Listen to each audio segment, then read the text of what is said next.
बताती चलूँ कि अभी जो ये इवेंट हम स्टेज एक्टिविटी कंडक्ट कर रहे हैं ये पब्लिक के लिए भी है, अगर वो चाहे तो वो आकर बैठ सकती है, अदरवाइज तो स्टॉल्स आपके लिए आपने एंजॉय करने हैं। निसार खोड़ो साहब हमारे साथ मौजूद हैं, मैं उन्हें बताती चलूँ कि सर यहाँ पे पूरा सिंध की सकाफत पर मबनी एक म्यूजियम बनाया गया है, जो यकीनन अभी आपने विजिट भी किया होगा, कि जहाँ पे अंदरूनी सिंध से ही आए हुए लोग सकाफती चीज़ों को न सिर्फ बयान कर रहे हैं बल्कि उसी के साथ एक पपेट्स वगैरह रखकर उसको भी रिप्रेजेंट कर रहे हैं। सिंध की सकाफत के हवाले से अजरक यकीनन एक मकाम रखती है और अजरक का एक बड़ा खूबसूरत सा स्टॉल है, कपड़े लगाए गए हैं, ऐसी बहुत सारी चीज़ें हैं। ढोल का जो एहतमाम किया गया वो सलीम चांडियो साहब का आइडिया था कि ढोल KPT से मेजर साहब भी मौजूद है, जतून साहब मेरा नाम हमेशा मैं आगे पीछे कर देती हूँ। निसार हमने इस प्रोग्राम का आगाज़ किया और हम ये सिलसिला 3 महीने पहले यहाँ पे लेकर चले कि हमने करना, तो पाकिस्तान मैरीटाइम म्यूजियम ने उसमें अपना पहली ओपनिंग हुई है जो कि बदस्ते मुबारक निसार खोड़ो साहब हुई है। दूसरे हमारे और मेहमान स्केड्यूल हैं जो कि गाहे बगाहे आतिश बख्शती जाएंगे, क्योंकि सिंध की सकाफत की बात है तो हमने कोशिश की है कि तमाम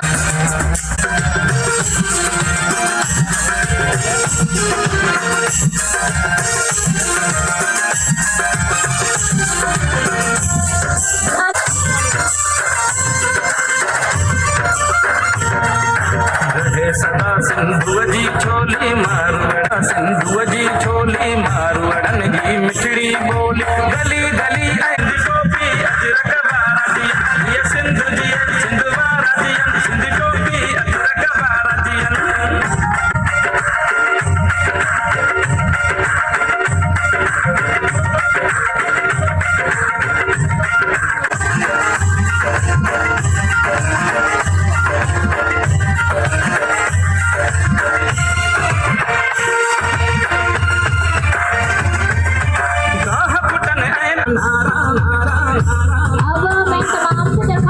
प्लीज आप लोग बैठ जाएं ताकि और कोविड की SOPs का प्लीज ख्याल रखें। मैं तो स्टेज पे खड़ी हूँ।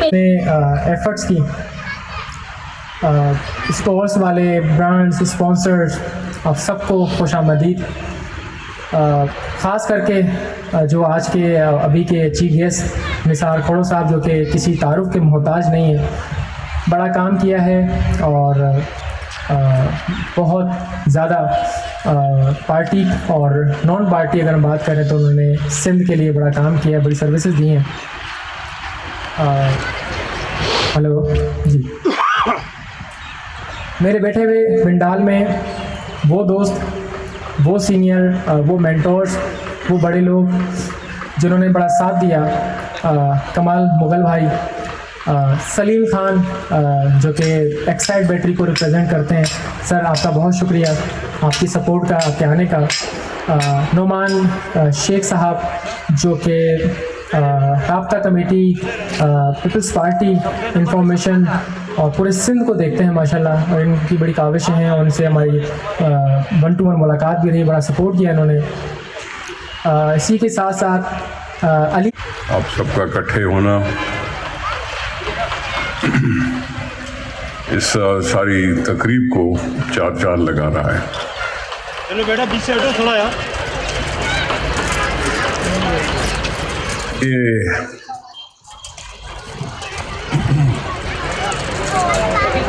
कराची सिंध का गेटवे है। ये कराची सिंध का दारुल हुकूमत है।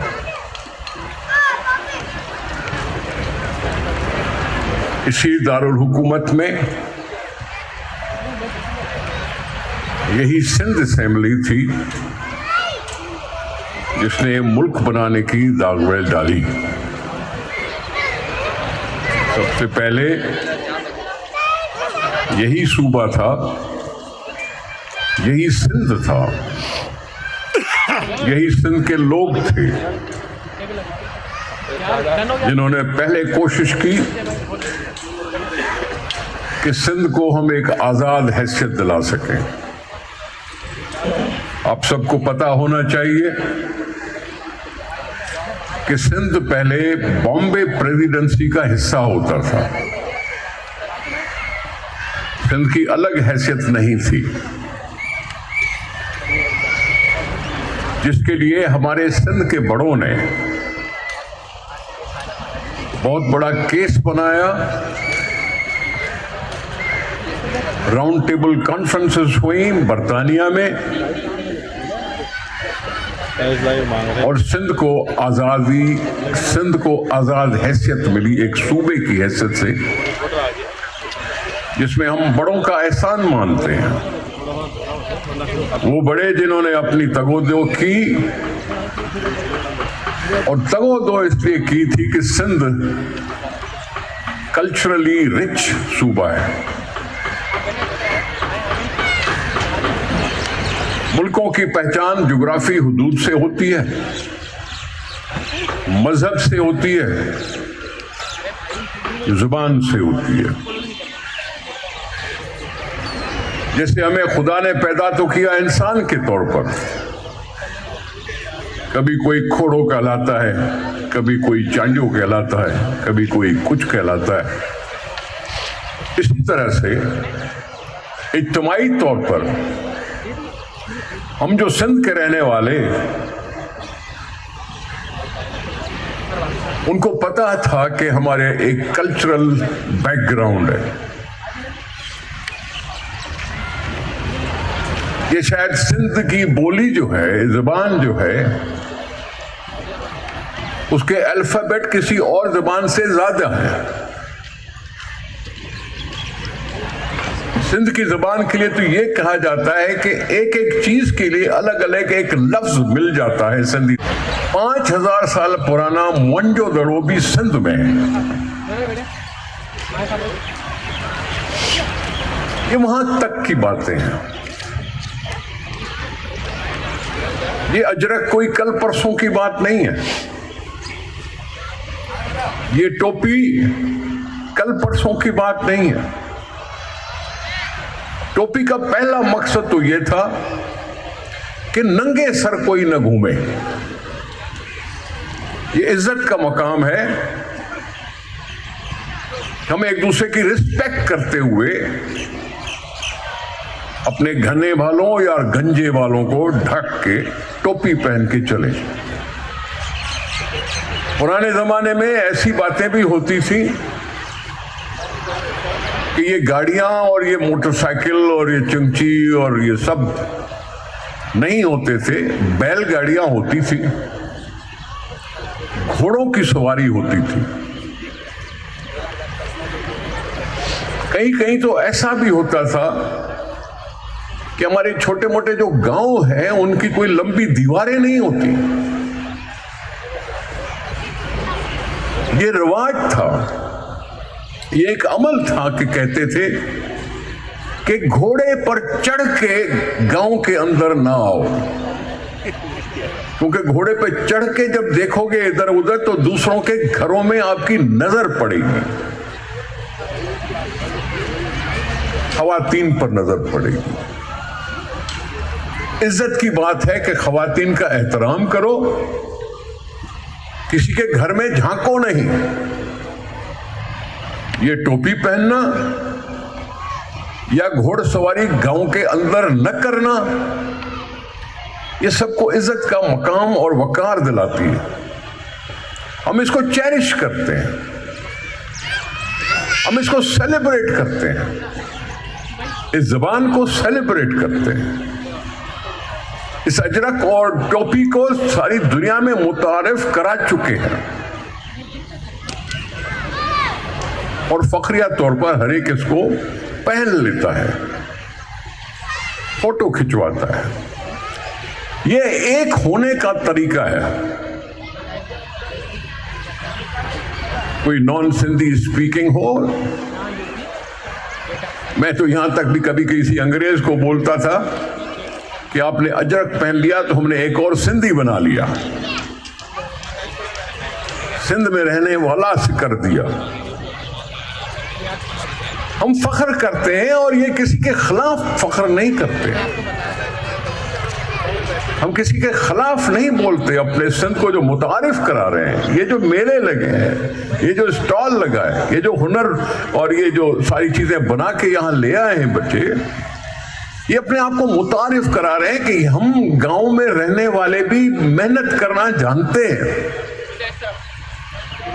हम भी दस्तरखान पर ऊपर एक चादर बना के उसको खूबसूरत बना सकते हैं।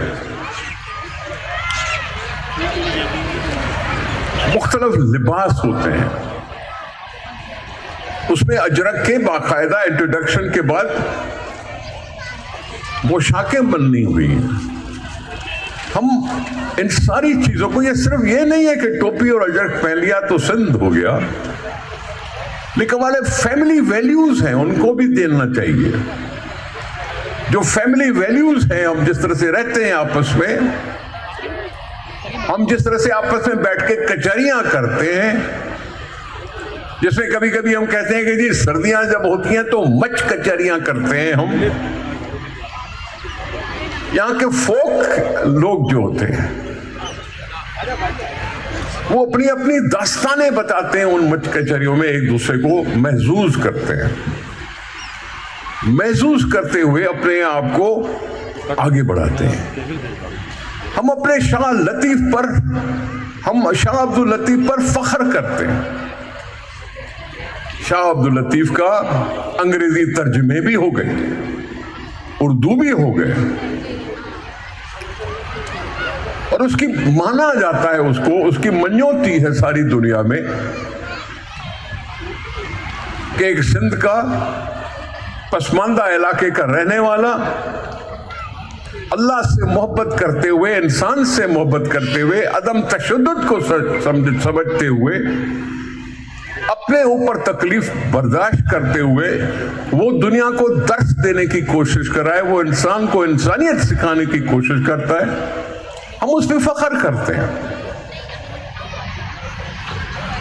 पाकिस्तान गुलदस्ता कहलाता है, 4-5 कौमियतों का ये गुलदस्ता है। हम खुश होते हैं जब पंजाब वाले बुल्ले शाह को याद करते हैं, मुनीर नियाजी को याद करते हैं, या आप फैजमंद फैज को याद। ये शायर हैं, ये एहसास रखने वाले लोग हैं जो एहसास को जगाते हैं। जैसे अवेयरनेस जिसको कहते हैं हम आजकल, ये इन शायरों की वजह से आए। ये जो गाने सुनते हैं आप, इसमें एक तजस्सुस, एक जोश पैदा होता है। जैसे अभी आपने सुना था जीए सिंधु वारा जियन, ये वो सारी चीजें जो हमें डिपिक्ट करती है, हमारे एहसास को गा के बताते हैं। अगर हम शाह लतीफ पर फख्र करते हैं तो खुशहाल खान पर भी फख्र करते हैं। ये सब वो नाम हैं, वो सब नाम हैं जिन्होंने अपने अपने सूबों को तो रूशनास कराया, लेकिन मुल्कों मुल्क उनकी तारीफ होती है। हम इंट्रोड्यूस करना चाहते हैं अपने आप को, कैसे आप दूसरों को मना नहीं करते कि वो आप इंट्रोड्यूस न करें। दूसरे ममालिक में अपने अपने शहरों पर गीत लिखे जाते हैं, अपने अपने सूबों पर, स्टेट्स पर गीत लिखे गाए जाते हैं, फोक सिंगर्स कहलाते हैं। ये माई भागी अगर हम याद करके और उसको तालियां बजाते हैं तो वो एक थर के इलाके की वो औरत शायद पढ़ी लिखी भी थी कि नहीं थी, शायद पढ़ी लिखी भी थी कि नहीं थी। या जब रेशमा गाती है, ये वो सारी चीजें जो लोग पहचाने जाते हैं। अभी आपने जिक्र किया ना, कौन भूल सकता है डॉक्टर अब्दुल कदीर खान को, सिंध से ताल्लुक, मुहस्सिन पाकिस्तान। ये जो दूसरे फनकार थे जो अब नहीं रहे दुनिया में, मेरे यार भी थे, दिल को महसूस करने के लिए अपनी वो सिर्फ बताते हैं जिससे कुछ खुशी का समा आए। ये उमर शरीफ आज नहीं है, लेकिन उसको याद करके हम एक तरह से दुखी भी होते हैं, लेकिन दूसरे से बेखुश भी होते हैं कि सारी दुनिया से उसकी तारीफ हुई। वो किसी भेदभाव से ऊपर, किसी भेदभाव से ऊपर हंसाता है लोगों को। अब्दुल कदीर खान की बात आपने की, तो जहां अब्दुल कदीर खान पर हम फख्र करते हैं कि उन्होंने मोहसिन पाकिस्तान का एक लक़ब हासिल कर लिया और जायज तौर पर लक़ब हासिल कर लिया। तो कभी कभी अपने दिल में वो भी सोचा करें कि अब्दुल कदीर खान को लाया कौन पाकिस्तान में, अब्दुल कदीर खान को वो तरगीब किसने दी कि आओ अपने मुल्क को बचाने के लिए अपना किरदार अदा करो। ये वो सारे लोग सिंध से थे और कायदे आज़म मोहम्मद अली किधर का था? सिंध से था। भुट्टो साहब किधर के थे? सिंध से थे। ये जिन्होंने पाकिस्तान की बनाने में कोशिश की। मैं सियासत की बात करूं या ना करूं, लेकिन हैं तो हम सब दिलदादा ना जमहूरियत के। हम अपने आप को जमहूर का हिस्सा कहते हैं ना।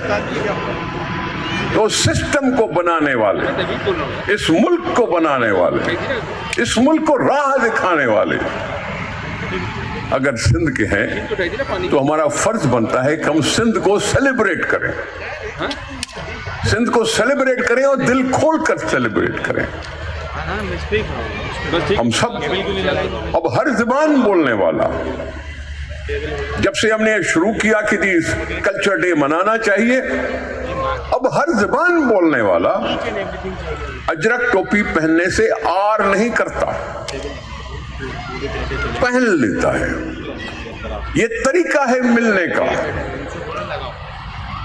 एक दूसरे से मिलेंगे तो एक दूसरे के जज्बात से वाकिफ होंगे, एक दूसरे की जुबान समझ लेंगे कि अपनी अपनी मादरी जुबान को बोलने में ज्यादा एक्सप्रेशन का मौका मिलता है। एक दूसरे की जुबान सुनना एन इबादत कहो कि हमने एक मुल्क को इकट्ठा करने की कोशिश कर रहे हैं। आपको याद होना चाहिए कि जब बरतानिया का दौर था तो उनके अफसरान को बाकायदा एक हिदायत की जाती थी कि अगर वहां की लोकल लैंग्वेज सीखेंगे तो आपको एक्स्ट्रा अलाउंसेस मिलेंगे, और वो वहां की जबान सीखते थे कि जबान सीखोगे तो दूसरे की जबान समझ में आएगी, आप अलग थलग नहीं रहोगे, आप स्काई लैब नहीं लगोगे। ये तस्वुर है जिसको हमने आगे बढ़ाने की कोशिश की है। ये तस्वुर है कि सिंध को सेलिब्रेट करें। हाँ चलो, हमें कोई कहेगा आओ बुल्ले शाह को सेलिब्रेट करो, तो हम वहां जाके बुल्ले शाह को भी सेलिब्रेट करेंगे, हम खुशहाल खान को भी करेंगे, उनको भी बुलाएंगे कि लतीफ को आओ सेलिब्रेट। शेख हयाज को कौन भूल सकता है? ये सबको अंदर का एक जज्बा उभारने में जो एक मौका मिलता है, क्योंकि आज की दुनिया में कभी हम पढ़ते थे किताबें, तो डीएसएनजी का है ना, आजकल हम डिजिटल दौर में शामिल हो गए। 6 नंबर कह रहे हैं, तो पता नहीं कितना कुछ पढ़ते हैं कि नहीं पढ़ते। 6 नंबर लोगों ने पता नहीं कितनी किताबें लिखी, कितनी किताबों में, कितनी लाइब्रेरियों में हमारा जाना होता है कि नहीं होता। लेकिन बहुत से ममालिक अगर जाओ तो उनका पहला काम होता है कि वो हमें फखरिया तौर पर अपने मुल्क की लाइब्रेरी दिखाते हैं। हम भी छोटे थे तो पढ़ते थे कि इस खित्ते पर हमले करने वालों ने सबसे पहला काम क्या किया? लाइब्रेरी को जला दिया। एक तो किताब है, बोल ही नहीं सकता, पड़ा हुआ है अलमारी में, क्या करेगा? कि जिसमें शलवार कमीज पहनना मायूब समझा जाता था, शलवार कमीज पहन के घूमने से डर लगता था, कहीं और नहीं इस शहर कराची में लगता था डर। टोपी पहनना तो बहुत दूर की बात है, शलवार कमीज से भी डर लगता था। बहुत से ने बहुत सी कोशिश की, और कोशिश होने के बाद शायद अब किसी को कुछ न कुछ समझ में आ गया है कि ये मोहब्बत ही है जो हमें मजबूत कर सकती है। तअस्सुब हमें हमेशा तबाह करता रहा है। तो आज हम अगर सिंध कल्चर डे मना रहे हैं तो इन सारे ऑर्गेनाइजर्स को मैं दिली मुबारकबाद देना चाहता हूं। उन्होंने अपने इतने सारे दोस्त इकट्ठे करके, वो उन दोस्तों ने भी अपने आप को इंट्रोड्यूस करवाया, और यहाँ भी हम सब बैठे हैं, मेहमान आए हैं और अपने किए हुए प्रोग्राम को कामयाब बनाने में शिरकत करके उसको कामयाब बना रहे हैं। वैसे भी ऐसे ज्वाइन करने हर जगह 5 दिसंबर को ये चीज मनाई जाएगी। अखबारें पढ़ो तो अखबारें भरी हुई हैं एकता का दिन। एकता लफ्ज क्या है? एकता, इकट्ठा, सारे इकट्ठे हो जाओ, एक दूसरे की बात को समझो और समझकर शुक्र करो कि हमें माहौल ऐसा मिल रहा है कि हम खड़े होके अपने लिए गा सकते हैं, अपने लिए बोल सकते हैं, अपने लिए सदा बुलंद कर सकते हैं, अपने हुकूक के लिए। तो जितना गाना है उतना गाओ, उससे ज्यादा गाओ, इसी में ही हम सबकी भलाई रहेगी इंशाल्लाह। ये आपका 3 दिन का सेमिनार, ये कल्चरल डे और म्यूजियम है, ये कामयाब होगा। आएंगे लोग, सुनेंगे, आपसे मिलेंगे, एक दूसरे से वाकिफ होंगे और इस तरह से सिंध एक और नए साल में आ जाएगा और उस नए साल में भी सिंध को अल्लाह करेगा कामयाबियाँ मिलेंगी, कामयाबी ही मिलेगी। और उसके दुआगो हैं, सिंध के उन गरीबों के साथ दुआगो हैं जो महरूमियों के बावजूद भी धरती को चूमते हुए इस धरती को सरसब्ज करते हैं और अपनी तकालीफ को अपनी इतनी जुबान पर नहीं लाते, क्योंकि उनको पता है कि जीना मरना इसी सिंध में और इसी सिंध के लिए खाते हैं, इस सिंध के लिए मरते हैं। इससे ज्यादा क्या कमिट